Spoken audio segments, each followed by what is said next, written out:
ஆதி அப்போஸ்தலருக்குள்ள என்ன இருந்துச்சுன்னா ஏற்றத்தாழ்வு இல்லை. இப்போ நீங்கள் உட்கார்ந்து இருக்கிறது போல அவங்க எல்லாம் பரிசுத்தாவியினுடைய பெற்றுக்கொள்ள முடியும். ஏன்னா ஏசு சொல்லிட்டு போயிட்டார், நான் போய் உங்களுக்கு ஒரு தேற்றரவாளனை அனுப்புவேன். அதுக்காக வெயிட் பண்ணிட்டு இருக்காங்க. அப்போ சிலருக்கு ஐயோ எனக்கு கடன் பிரச்சனை, ஐயோ நான் என்ன செய்ய போறேன், என்னப்பா பிரச்சனை உனக்கு தானே, வா. உடனே இருக்கிறவன் என்ன பண்ணிட்டான், வித்து இல்லாதவனுக்கு கொடுத்து இதை சரி பண்ணிட்டு வந்துட்டு போயிரு. அப்புறம் என்ன பண்ணியாச்சு, அவனுக்கு பீஸ்ஃபுல் சமாதானம் வந்துருச்சு, இல்லாதவனுக்கு கொடுத்தாச்சு. அப்போ அவனுக்குள்ள சமாதானம் வந்துருச்சா, ரைட் வா உட்காரு, இனிமே பழசு சிந்திக்காத, மரியாதைக்கு ஆண்டு ஆவியானவரை திருட்டு உட்கார்.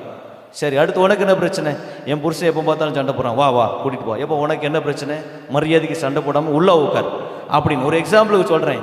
இப்படி எல்லாத்தையும் சரி கட்டி இல்லாதவன் இருக்கணும் கொடுத்து எல்லாருக்கும் எல்லாம் பொதுவாக இருந்துச்சு, யாருக்கு என்ன வேணாலும் எடுத்துக்கலாம். ரைட்டா, இருக்கிறவன் என்ன பண்ணிட்டான், இடத்த எல்லாத்தையும் விற்று கொண்டு வந்து வச்சுட்டான். சாப்பிட்ற பழமாக